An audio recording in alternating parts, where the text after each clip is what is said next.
And what Hugo was ultimately asking was, what I have a new job now, thanks to the job search boot camp. I moved my family and I'm in a new city and state. I've got a new job and I need to put my work history into the internal corporate database that's used for succession planning. And what information is the right information to put into that system. So there's a couple things I want all of you to know. If you have a corporation or your employer has an internal database that keeps track of all of your work history as well as your internal projects, there's a couple things I want you to put in. It's really important that you do this. So there's information from your resume that you want to put in, and you want to match up your resume and start there and get your bullets in your resume and put that into the internal database and talk about where you worked and the markets and the industries and the roles you held and the accomplishments that you had. That part is already in your resume because we want your resume to serve as a marketing vehicle. Remember, the purpose of a resume is to get somebody to want to speak with you and get you a job interview. It's to highlight your accomplishments. And what's the easiest formula that I tell you to remember about what should go in the resume? What happened as a result of me doing what I did? So not the activity so much, but the benefit, the accomplishments, and so on. That should be in the resume. What is also in the resume but doesn't shine as much is all the different activities and everything else that you did that's important from an inventory standpoint for your new employer to see. So you want to make sure you're adding all of that. So you might want to augment some of your resume sections where you're putting it in as company XYZ, where I recently was and I had all these accomplishments, but here's all the activities that I did as well. And that's okay to list because you want those in the database, whether it's free-form text or whether you're checking boxes.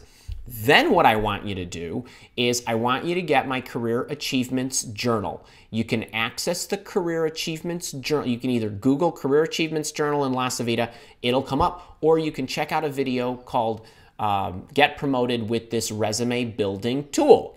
And this is where we're going with this, right? I want you to get promoted. That's what succession planning is all about.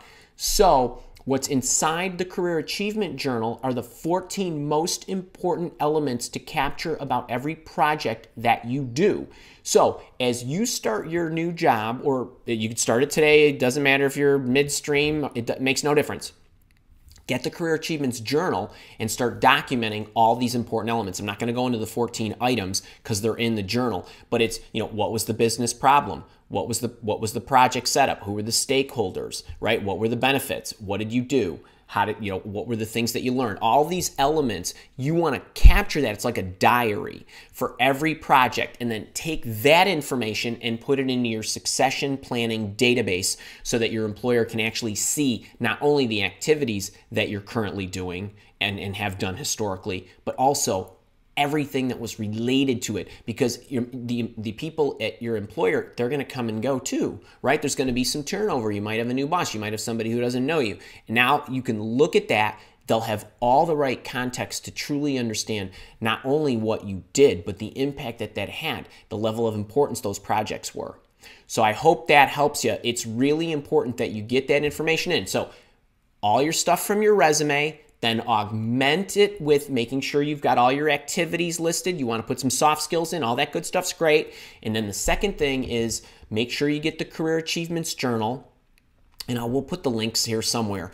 But make sure you get the Career Achievements Journal and you document like a diary what that stuff is, and make sure that goes in to that internal corporate database so that they can see not only what you did, but ultimately what happened as a result of what you did and how impactful those projects were. So I think that'll really help you. For all of you that are looking to make sure that you get promoted, it's really great to have that stuff.